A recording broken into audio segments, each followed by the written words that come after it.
এই পাকা আমের সিজনে বাইরের কেমিক্যালযুক্ত ফ্রুটিকা জুস না খেয়ে ঘরেই অল্প কিছু উপকরণ দিয়ে আমার রেসিপি ফলো করে তৈরি করে ফেলতে পারেন একদম দোকানের মতো ম্যাঙ্গো ফ্রুটিকা জুস। তাহলে চলুন কথা না বাড়িয়ে শিখে নেওয়া যাক কীভাবে তৈরি করতে হবে এত মজাদার ম্যাঙ্গো ফ্রুটিকা জুস।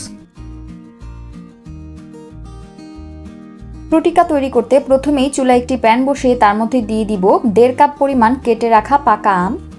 তারপর দিয়ে দিব 1/2 কাপ থেকে কিছুটা বেশি ছোট ছোট করে কেটে রাখা কাঁচা আম। এখন 1 কাপ পানি দিয়ে ঢাকনা দিয়ে ঢেকে কম আঁচে প্রায় 7 মিনিটের মতো আমগুলোকে সিদ্ধ করে নিব। ফিরে আসলাম প্রায় 7 মিনিট পর। এই যে দেখুন আমগুলো কিন্তু একদম সিদ্ধ হয়ে গেছে আর আমগুলোর মধ্যে কিছুটা পানিও আছে। সো এই অবস্থায় আমি আমগুলোকে চুলা থেকে নামিয়ে ঠান্ডা করে আমগুলোকে ভালোভাবে ব্লেন্ড করে নিব।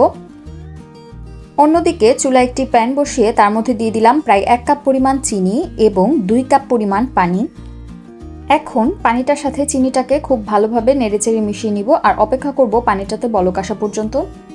ভিউয়ার্স, পানিটাতে বলক চলে এসেছে। এখন আমি এই সুগার সিরাপটাকে চুলা থেকে নামিয়ে নিব আর এই সুগার সিরাপটাকে ভালোভাবে ঠান্ডা করে নিব। সুগার সিরাপটা ঠান্ডা হয়ে যাওয়ার পরে এখন আমি এর মধ্যে দিয়ে দিব ব্লেন্ড করে রাখা সেই আমের পিউরিটা।